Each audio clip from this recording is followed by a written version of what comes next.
ஒரு காலத்துல பச்சை பசேலென்ற ஒரு கிராமத்துல ஒரு சின்ன மயில் குட்டி வாழ்ந்துச்சு. அதோட பேரு மணி. மணிக்கு ஒரு ரகசியம் இருந்துச்சு. அது மரங்களோட பேச முடியும். ஆனா ஊர்ல உள்ள எல்லா குழந்தைகளும், பெரியவங்களும் மயிலுக்கு எப்படி மரத்தோட பேச முடியும்?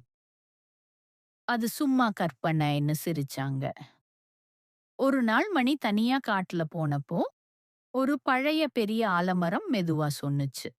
"அ ஆ மணி, எனக்கு உதவி வேணும்." மணி திகைச்சு போய் கேட்டுச்சு. "என்னாச்சு மரம்னா?" என் கீழ ஒரு சின்ன விதை விழுந்துச்சு. ஆனா என் வேர் ரொம்ப ஆழமா போயிடுச்சு. அந்த விதைய நான் தண்ணி குடுக்க முடியல. நீ எனக்கு உதவுவியா?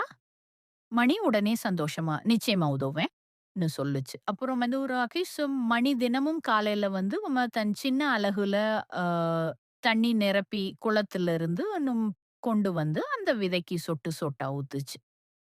நாளுக்கு நாள் அந்த விதை முளைச்சு ஒரு மரமாக மாறுச்சு. அப்புறம் அது ஒரு அழகான சிவப்பு மலர்கள் போட்ட செடியா வளர்ந்துச்சு.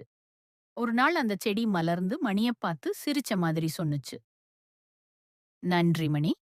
உன்னால நான் இவ்வளவு அழகா வளர்ந்தேன்." அதே நேரம் ஆலமரமும் மெதுவா சொன்னுச்சு.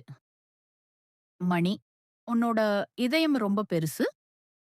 உலகத்துல உண்மையான நண்பர்கள் இப்படித்தான் இருப்பாங்க." அதுக்கப்புறம் ஊரு அ குழந்தைகள் எல்லாம் மணியோடு சேர்ந்து மரங்களுக்கு தண்ணி ஊத்த ஆரம்பிச்சாங்க. இக்கதை உங்களுக்கு பிடித்து இருந்தால் ஒரு லைக் அண்ட் சப்ஸ்கிரைப் செய்து உங்கள் நண்பர்களுக்கு ஷேர் செய்து விடுங்கள் நண்பர்களே. மேலும் இவ்வாறு கதையை கேட்க எமது சேனலை சப்ஸ்கிரைப் செய்து கொள்ளுங்கள்.